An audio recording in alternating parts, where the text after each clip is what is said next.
দুঃখের পরে আছে সুখ, প্রাণটা আবার উদ্বেলিত হয়ে ওঠে। তাই তো, আসলে তো দুঃখের পরে সুখ। এজন্য কষ্ট যখন পাবেন, অসুস্থ যখন হবেন, ওইখানেও আনন্দ করবেন, কারণ সামনে আরাম আসতেছে। সুবহানাল্লাহ পড়েন। মুমিনের হারাবার কিছু নাই, দুঃখ পাওয়ার কিছু নাই। তার রোগের মাধ্যমে তার গুনাহ ঝরে যায়, সে আল্লাহর কাছে প্রিয় হয়ে ওঠে।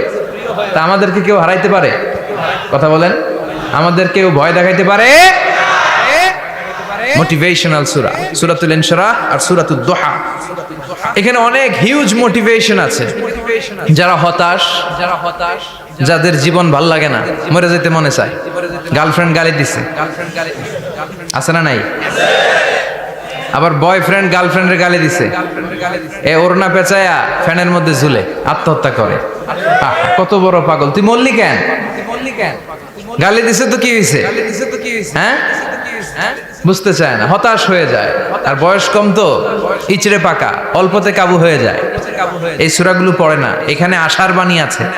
আজকে আমি জানি কথা শোনাবো আপনাদেরকে, শুরুতে আগে সংক্ষেপে বলে দিই। এই সূরার মূল কথা হচ্ছে, মানে সেন্ট্রাল থিম বা সাবজেক্ট ম্যাটার সূরাতুদ দুহার কেন্দ্রীয় আলোচ্য বিষয় হচ্ছে নিরাশ হবেন না, হতাশ হবেন না, হাল ছাড়বেন না, ভরসা রাখবেন কার উপর? মুমিনরা নিরাশ হয়, হতাশ হয়, হাল ছাড়ে নাকি ভরসা রাখে? কার উপর ভরসা? কার উপর ভরসা থাকবে? একজনের উপর। চিল্লায় বলেন, তিনি কে? Never lose hope. Every time you feel like you cannot go on, you feel so lost that you are so alone. Don't despair and never lose hope, 'cause Allah is always by your side. Insha'Allah, Insha'Allah, Insha'Allah, you'll find your way. Insha'Allah, Insha'Allah, Insha'Allah, you'll find your way. Every time you feel like you cannot go on, you feel so lost that you are so alone. Don't despair and never lose hope, 'cause Allah is always by your side. Insha'Allah, পড়েন, Insha'Allah, Insha'Allah, you'll find a way. Insha'Allah, Insha'Allah, Insha'Allah, you'll find a way. ঠিক কি না? কি সুন্দর nasheed! Never lose hope, you will find your way. তুমি তোমার পথ খুঁজে পাবে। আমাদেরকে পথ দেখায় কে? আল্লাহ। এজন্য সূরাতুদ দুহার কেন্দ্রীয় আলোচ্য বিষয় হচ্ছে হতাশ হওয়া যাবে না, নিরাশ হওয়া যাবে না, হাল ছাড়া যাবে না, ভরসা রাখতে হবে একজনের উপর। চিৎকার করে বলেন, তিনি কে? হতাশ যারা, ফ্রাস্ট্রেটেড, আপসেট পিপল, তাদের জন্য, হতাশ ব্যক্তিদের জন্য এই সূরাটা একটা আলোকবর্তিকা, একটা আলোর মশাল। এই সূরাটা পড়লেই হতাশ ব্যক্তিরা মনে শান্তি পায়, আশা ফিরে পায়, দিক ফিরে পায়। ঠিক কি না? এই সূরাটা নাজিল হওয়ার একটা ব্যাকগ্রাউন্ড আছে, শুনবেন? বিষ্ণু ঈসা ইসলামের কাছে যখন ওহী নাজিল হতে শুরু করলো, বিষ্ণু ঈসা ইসলাম ওহীর কথাগুলো পৌঁছে দিতে লাগলেন। যাই নাজিল হতো বিষ্ণুনবী পৌঁছে দিতেন।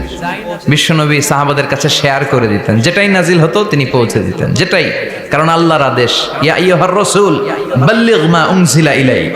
ও নবী, আপনার কাছে আমি ওহী থেকে যা নাজিল করি সব পৌঁছে দেন, একটাও গোপন করা যাবে? আল্লাহর কাছ থেকে বিষ্ণুনবী যে সমস্ত মেসেজ, ইনফরমেশন, তথ্য, রেভেলেশন ওহী পেয়েছে, একটাও কি বিষ্ণুনবী গোপন করেছে? সব প্রকাশ করে গিয়েছে, সব শেয়ার করে গিয়েছে। বিশ্বনবী শেয়ার করতে লাগলেন। সকালে যা নাজিল হয় শেয়ার করেন, দুপুরে নাজিল হয় শেয়ার করেন, রাতে নাজিল হয় শেয়ার করেন, শেয়ার করতে লাগলেন। কিন্তু কি অবাক করা কাণ্ড, হঠাৎ করে এই ওহী আসার ধারাবাহিকতা আল্লাহ বন্ধ করে দিলেন। ওহী আর আসে না, আকাশ থেকে নতুন তথ্য আর নামে না। ঘটনা কি? ওহী আসে না কেন? তথ্য আসে না কেন? জিব্রাইল আসে না কেন? কোন বর্ণনায় এসেছে 15 দিন, কোন বর্ণনায় 1 মাস, 3 মাস, এমনকি 6 মাস পর্যন্ত বর্ণনা পাওয়া যায় যে বিশ্বনবীর কাছে 6 মাস ওহী আসে নাই। বিশ্বনবী তো অবাক, ঘটনা কি? ওহী নামে না কেন? আর ওহী না আসলে তো বিশ্বনবী শেয়ার করতে পারে না। এতদিন যা আসতো বলে বেড়াতো, এখন আসেও না, বলতেও পারে না। কাফির মুশরিকরা বিশ্বনবীর গালি দিতে শুরু করলো, মুহাম্মদের রব মুহাম্মদের ভুইলা গেছে, মুহাম্মদের আল্লাহ মুহাম্মদের ছেড়ে দিয়েছে। বিশ্বনবীর চাচি আবু লাহাবের স্ত্রী উম্মে জামিল বলতে শুরু করলো, কি মুহাম্মদ, তোমার শয়তানটা তোমার কাছে আসে না? না, শয়তান দ্বারা তিনি জিব্রাইলকে বুঝিয়েছেন যে তোমার জিব্রাইল তোমার কাছে আসে না। এভাবে সবাই গালমন্দ করতে শুরু করলো যে মুহাম্মদের আল্লাহ মুহাম্মদকে ভুলে গিয়েছে। বিষ্ণু ঈসা ইসলাম নিজেও হতাশ হয়ে গেলেন, কি রে ওহী আসে না কেন? আমার কোনো ভুল হচ্ছে না তো? আমার কোনো অপরাধ হয়ে গেল না তো? আল্লাহ কি আমার উপর অসন্তুষ্ট হয়েছেন? আল্লাহ কি আসলেই আমারে ভুলে গেছেন? আল্লাহ কি আমাকে ত্যাগ করেছেন? তিনি কি আমার উপর রেগে আছেন? আমরাও মাঝে মাঝে এরকম হতাশ হয়ে পড়ি। এরকম হতাশ লোক আছে না নাই? কিরে আমার দোয়া কবুল হয় না কেন? আল্লাহ আমার ডাকে সাড়া দেয় না কেন? আমার জীবনে এত দুঃখ কেন? আমার জীবনে তো ভালো কিছু হয় না, খালি সব কষ্ট আমার কেন? এরকম আছে না নাই? এরকম হতাশদের জন্য এই সূরাটা একটা আলোকবর্তিকা, মোটিভেশনাল সূরা। আলহামদুলিল্লাহ পড়েন। বিশ্বনবীকে আল্লাহ আশ্বস্ত করলেন আর এই সূরাটা নাজিল করলেন আর বললেন ওয়াদ-দুহা। ওয়াদ-দুহা, দুহা মানে আলো, দুহা মানে আলো, প্রভাতের সূর্য কিরণের শপথ। Look up, the sunlight, it's a very beautiful day out there. ও নবী হতাশ হবেন না, বেরোন, সকালের সূর্যটা কত সুন্দর, কি ঝলঝলে পৃথিবী, ফকফকে আর তকতকে, দেখলেই মনটা ভরে যায়, ঠিক কি না? দোহা, দোহা মানে আলো, আশার আলো, সম্ভাবনার আলো। আমাদের জীবনে আলোর দরকার আছে না নাই? আলো না থাকলে আমরা বাঁচতে পারবো? আলো লাগে বড় ভালো। এই আজকে আলো না থাকলে আমরা দেখা যেত। এজন্য কোরআনকে আল্লাহ আলো বলেছেন। কোরআনকে কি বলেছে? কিতাবুন আনজালনাহু ইলাইকা লিতুখরিজান নাসা মিনাল যুলুমাতি ইলান নূর। Muhammad, I've revealed this holy Quran unto you to lead the mankind out of darkness into the light. অন্ধকার থেকে লাইট, লাইট মানে কি? আলো, আলোর দিকে নেয়ার জন্য কোরআন পাঠিয়েছি। আবার বিশ্বনবীকেও আল্লাহ নূর, নূরের সাথে তুলনা করেছেন। আবার বিশ্বনবী আল্লাহর কাছে নূর চাইতেন, বলতেন আল্লাহ আমার ডানে আলো দাও, আমার বায়ে আলো দাও, আমার সামনে আলো দাও, পিছনে আলো দাও, উপরে আলো দাও, নিচে আলো দাও, আমার দেহে আলো দাও, আমার মাংসপেশির ভিতরে আলো দাও, আমার হাড্ডির ভিতরে আলো দাও, আমার জন্য তুমি আলো দাও। পড়েন আমিন। এজন্য আলো ছাড়া বেঁচে থাকা অসম্ভব। আল্লাহ তাআলা আলোর নামে সূরা দিলেন, সূরাতুদ দুহা, প্রভাতের আলো, প্রভাতের সূর্য কিরণের শপথ, আলোর শপথ। সুবহানাল্লাহ পড়েন। এরপর আল্লাহ বললেন ওয়াল-লাইলি ইযা সাজা, আলোর শপথ, সকালবেলার সূর্য কিরণের শপথ। দ্বিতীয় আয়াতে আল্লাহ বললেন রাত্রিবেলার শপথ, যখন রাত্রিটা নিঝুম হয়, হয় নিস্তব্ধ, নিঝুম আর নিস্তব্ধ রাতের শপথ। তাহলে আল্লাহ আলোর কসম কাটলেন, তারপরে অন্ধকারের কসম কাটলেন, ঠিক কিনা? আলো দ্বারা মূলত আল্লাহ তাআলা ওহীর আগমনকে বুঝিয়েছে, আর অন্ধকার দ্বারা আল্লাহ তাআলা ওহীর অনুপস্থিতি বুঝিয়েছে। এটা দিয়ে আল্লাহ বুঝাতে চাইলেন, ও নবী, কাফির মুশরিকরা আপনারা গালি দেয়, ওরা বলে যে আমি আপনারে ভুলে গেছি, আমি আপনারে ত্যাগ করেছি, আমি আপনার প্রতি অসন্তুষ্ট। না না, আমি ইচ্ছা করে ওহী পাঠাই না, কারণ সব সময় আলো থাকলে ভাল লাগে না, কিছু সময় অন্ধকারের দরকার আছে না নাই? বুঝে শুনে উত্তর দিয়ে। 24 ঘন্টা আলো, 365 দিন খালি আলো আলো আরো আলো। যদি সূর্যের আলো সব সময় থাকে 365 দিন, ভাল লাগবে? রাতে ঘুমাবেন কেমনে? আবার সব সময় ঘুটঘুটে অন্ধকার, আলো নাই, ভাল লাগে? ক্ষেত খামারে চাষ করা লাগবে না, বাজারে যাওয়া লাগবে না। তার মানে আলোরও দরকার আছে, অন্ধকারেরও দরকার আছে। এটা দিয়ে আল্লাহ বুঝাতে চাইলেন, নবী, ওহী নাজিল করার জন্য দরকার আছে, মাঝে মাঝে ওহী বন্ধ রাখা আপনার বিশ্রাম দেওয়ারও দরকার আছে। চিৎকার করে পড়েন আল্লাহু আকবার। এজন্য আল্লাহ বললেন ওয়াদ-দুহা ওয়াল-লাইলি ইযা সাজা মা ওয়াদ্দা'আকা রাব্বুকা ওয়া মা ক্বালা ওয়ালাল আখিরাতু খায়রুল লাকা মিনাল উলা। সুবহানাল্লাহ পড়েন। ও নবী, প্রভাতের সূর্য কিরণের শপথ, নিঝুম নিস্তব্ধ রাত্রিবেলার শপথ, আলো আর অন্ধকারের শপথ করে আমি বললাম, আপনার প্রভু আপনারে ভুলে যায় নাই, আপনার উপর অসন্তুষ্ট হয় নাই। আমি আল্লাহ ইচ্ছা করে ওহী বন্ধ রেখেছি, কারণ ওহির একটা পাওয়ার আছে।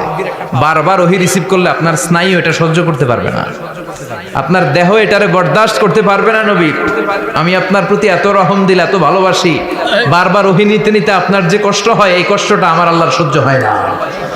এজন্য আমি আল্লাহ ইচ্ছা করে কিছুদিন ওহী বন্ধ রাখছি। সুবহানাল্লাহ পড়েন। তার মানে এই নয় যে আমি আপনারে ভুলে গিয়েছি, আমি আপনারে ছেড়ে দিয়েছি। আরে নবী, আমি তো আমার নামের সাথে আপনার নামকে জুড়ে দিয়েছি।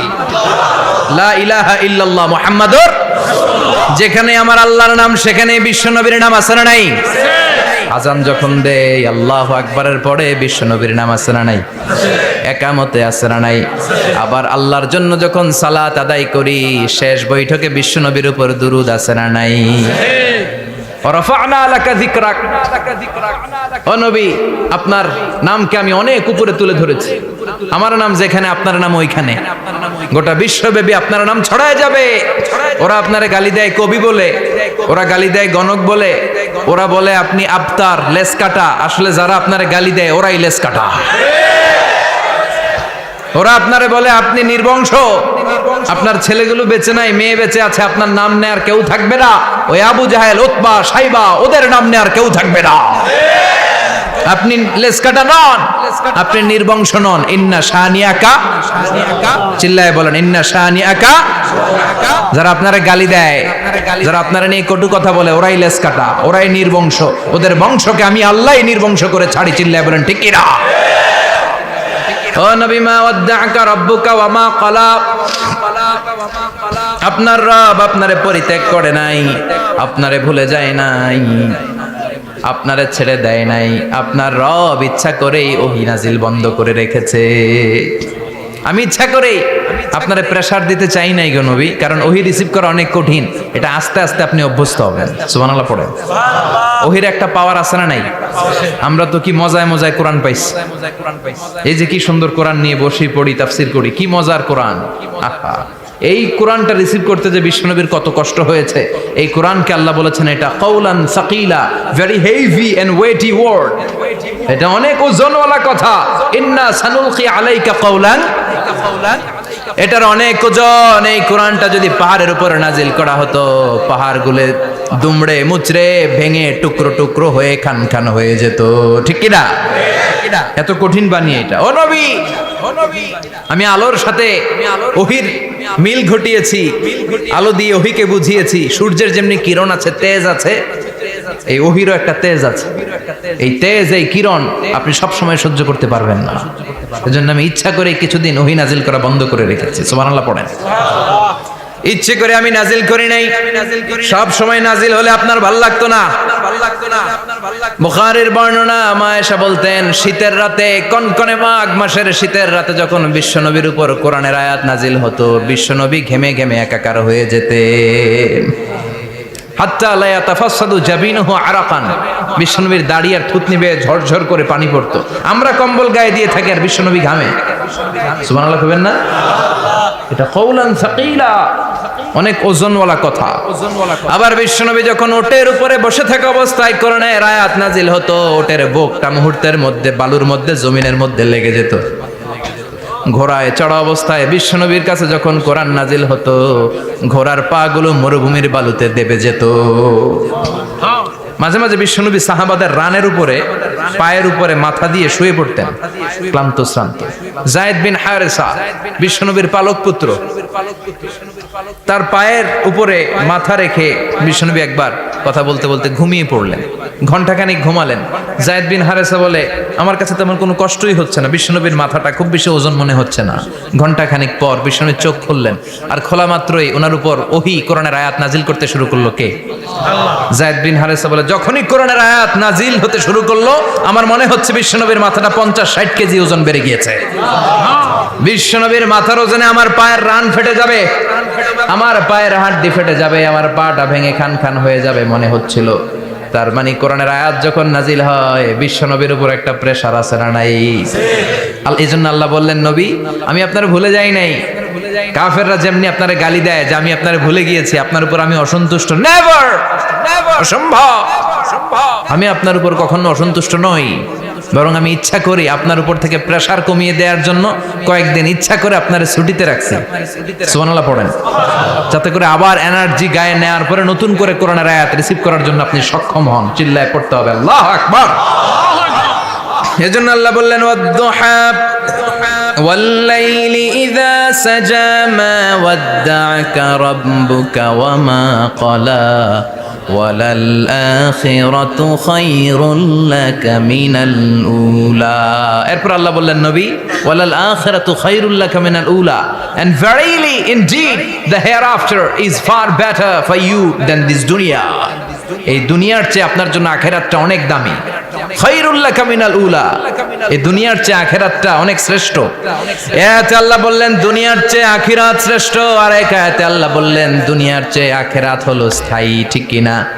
বাল তু'ফিরুনাল হায়াতাদ দুনিয়া ওয়াল আখিরাতু খায়রুন ওয়া আবাকা।